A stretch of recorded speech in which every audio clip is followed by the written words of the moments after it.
आज मामला क्या है यार, मुझे बताइए। हिंदुस्तान में बसाने वाला कौन है, मुझे बताइए, बोलिए यार। हिंदुस्तान में बसाने वाला वो अताए रसूल है, हिंदल वली है, हिंद का राजा है, राजाओं का राजा है, हम सबका महाराजा ख्वाजा है। जब हिंदुस्तान में बसाने वाला वो अताए रसूल है, और याद रखो इस दीन को बचाने वाला मुफ्ती नकी अली खान का शेर इमाम अहमद रजा खान है। क्या मामला है यार, बरेली से दिल क्यों लगता है, बरेली को फॉलो क्यों किया जाता है, इमाम अहमद रजा खान की मोहब्बत अपने दिल में क्यों रखते हैं, मगर यार बात पलट के फिर वही आती है। इसलिए कहते हैं कि उसने अपने बाप की बात नहीं की, अपने खानदान की बात नहीं की, अपने रिश्तेदार की बात नहीं की, अगर बात की ना तो आमना के लाल की, अब्दुल्ला के लख्ते जिगर की। आज कुछ लोग कहते हैं रेहानुल कादरी बनाओ यार, तुम इमाम अहमद रजा खान पे क्यों बोलते हो? अरे मैंने कहा सो मेरा इमाम तो वो है, अगर तेरे पेट में इमाम अहमद रजा खान के नाम से दर्द हो रहा है तो मेरा एक शेर ही काफी है कि जिसके दिल में फतूर होते हैं वो बरेली से दूर होते हैं, है करम जिसके आला हजरत का वो कुछ ना कुछ जरूर होते हैं। अरे इमाम अहमद रजा वो है किसने दीन को बचाया ही नहीं बल्कि दीन को फैलाया है। मेरा इमाम वो है कि एक अमेरिका के अंदर डॉक्टर ईसाई है, 100 सवाल लिखता है, ऐसे सवाल कि 50 सवाल इस तरह कि अल्लाह का आखिरी नबी आमना का लाल नहीं माज़अल्लाह, 50 सवाल इस तरह अल्लाह की किताब कुरान नहीं माज़अल्लाह। 100 सवाल लिख देता है और लिखने के बाद सबसे नीचे लिखता है अगर कोई 100 सवाल का जवाब देगा मैं कलमा पढ़कर दाखिल इस्लाम हो जाऊंगा। आज का पीर मुरीद को रोड पर लाके खड़ा करता है, आज अपनी प्रॉपर्टी बनाता है, आज अपने खानका के नाम पर पैसा लोगों से लेता है।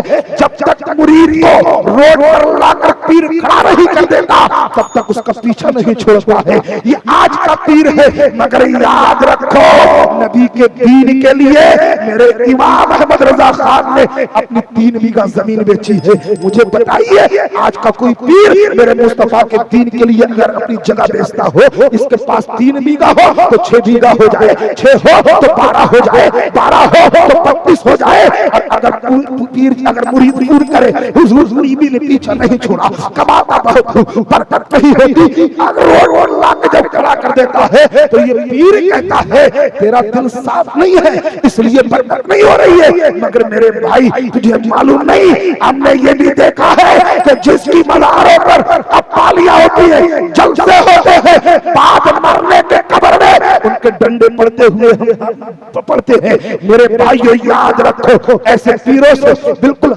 न लगाओ, ऐसे पीरों से बिल्कुल मुलाकात ना करो जो नबी के दीन के लिए ना बोले, नबी की शरीयत के लिए ना बोले, नबी की नामुस और रिसालत ना बोले। मगर मेरे भाई जो नबी की नामुस और रिसालत पर बोलता है तो 1450 साल पहले आपने देखा होगा सलमान फारसी की बोली जब लगी थी तो दुनिया के नाम पर नहीं मुस्तफा के नाम पर सलमान फारसी बोल रहा हुआ नजर आ रहा था। और जब दौरे हाजिर की बात की जाए तो याद रखो मुफ्ती सलमान अजहरी बोल रहा है और ऐसा बोला, ऐसा बोला, ऐसा बोला कि गौसे आजम का 1 नहीं 2 नहीं 3 नहीं 6 महीना जिसे 8 महीना जेल में रखा हो तो नबी के लाल नूरे नजर लख्त जिगर बगदाद के गौसे आजम जब 11वीं आती है मेरे भाई सैयद शबाब मियां से मैंने मालूम किया था, तुम तो गए थे गौसे आजम के रोजे पर, बताओ तो सही, मगर किसी का कमाल नहीं था। कहा रेहानुल कादरी मेरे भाई सुनो, मैंने देखा कि 11वीं में अगर गौसे आजम के दरबार में दुआएं हो रही थी तो सलमान अजहरी के नाम से हो रही थी। याद रखो मेरे गौसे आजम का ऐसा फैजान बरसा कि 11वीं में गौसे आजम का ऐसा फैजान बरसा कि उसने सोचा कि अगर बोला था तो अपने बाप के लिए नहीं, अपने खानदान के लिए नहीं, अपने रिश्तेदार के लिए नहीं, मेरे गौसे आजम ने कहा था मेरे मुस्तफा के लिए जो बोलता है तो अब्दुल कादिर फरमाता है अगर दुआएं कबूल ना हुआ करे तो मेरा पसीना देकर रब से मांग लिया करो। इसलिए लोगों ने दुआएं मांगी थी, ऐ पाक परवरदिगार तेरे गौस की बारगाह में खड़े हैं, तू ये वसीले से सलमान अजहरी को रिहा कर दे। यही हुआ ना जो नबी के लिए बोलता है ना, परेशानी कितनी भी आए, दुश्वारी कितनी भी आए, कैसा चमकता है, कैसा चमकता है। और ऐसा चमका, ऐसा चमका, ऐसा चमका कि आज हिंदुस्तान ही नहीं, Germany, Japan, Australia, island, Thailand, बल्कि पूरी दुनिया जिसको देखती है उसको सलमान अजहरी के नाम से जाना जाता है। मगर मोहब्बत रसूल उसने की है दुनियादार से नहीं, आमना के लाल से। इसी आमना के लाल से मोहब्बत जिसने की है आज का पीर पीरोपति बना रहा है। मगर मेरा इमाम अहमद रजा खान नबी के दीन के लिए अपनी 4 बीघा जमीन बेच रहा है। कैसे बेच रहा है? अखबार अमेरिका में छपा है और चर्चे छपाते जब हिंदुस्तान की रामपुर की यूनिवर्सिटी में आया, आने के बाद देखा गया कि 100 सवाल लिखे हैं। अखबार का टुकड़ा आला हजरत के शागिर्द के हाथ में लगा, उठ के खड़ा हो गया, कहने लगा अगर कोई 100 सवाल का जवाब देगा वो मुफ्ती नकी अली खान का शेर इमाम अहमद रजा खान देगा, इमाम अहमद रजा खान देगा। अखबार छपा, अमेरिका में बटा, हिंदुस्तान की यूनिवर्सिटी में आया, रामपुर में आला हजरत के शागिर्द के हाथ में लगा और दौड़ता हुआ बरेली आ गया, बरेली आ गया। और जैसे ही आया ना, आला हजरत से फरमाते हैं हुजूर, हुजूर मेरे मुस्तफा के शान में गुस्ताखी की जा रही है, जालिम कुरान के खिलाफ बोल रहा है।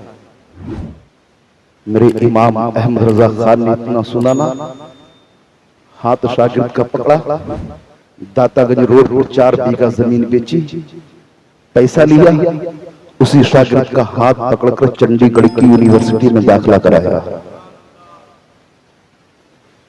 कोई कर रहा है पीर, आज का पीर को सोचा किसने जमीन बेची हो नबी के दीन के लिए। मगर यार इसीलिए हम इमाम अहमद रजा खान को चाहते हैं, इसीलिए इमाम को हम मानते हैं। 2 साल के बाद शागिर्द आया बरेली, आला हजरत की बारगाह में खड़ा हो गया। आला हजरत ने देखा, फिर तिजोरी को खोला, पैसा लाए उसके हाथों पे रख दिया। का सवाल तुम्हें देने हैं, सवाल वो करेगा जवाब तुम्हें देने हैं। दाएं देखा, बाएं देखा, आगे देखा, पीछे देखा, कुछ नजर नहीं आया।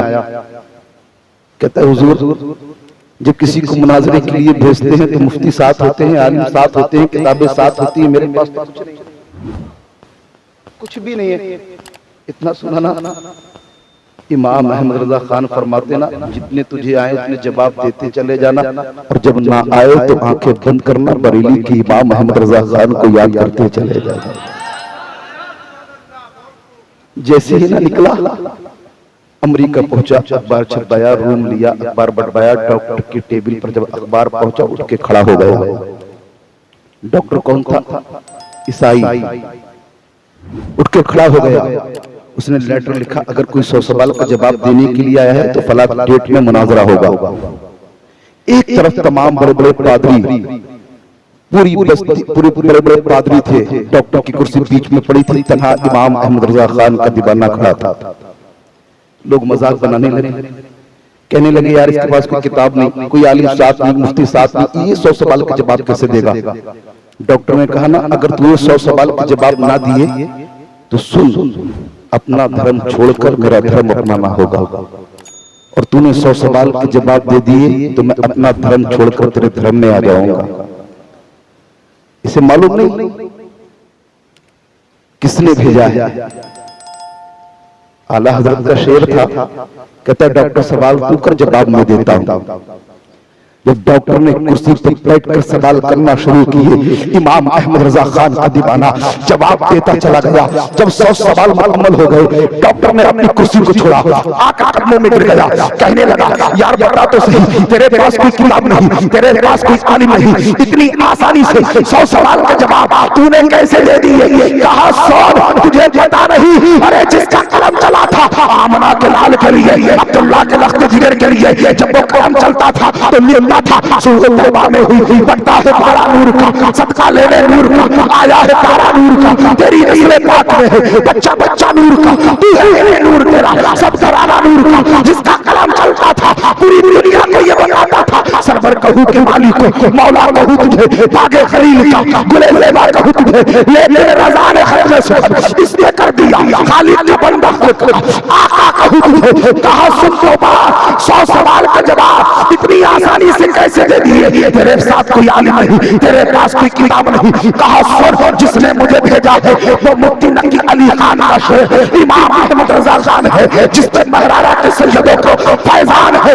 वो इमाम अहमद रजा खान है। कहा यार जब तेरा आलम ये है तो बरेली के इमाम अहमद रजा खान का आलम क्या होगा? जब बरेली के इमाम अहमद रजा खान का आलम ये है तो आमना के लाल अब्दुल्ला के लख्त जिगर मेरे और आपके प्यारे मुस्तफा का आलम क्या होगा?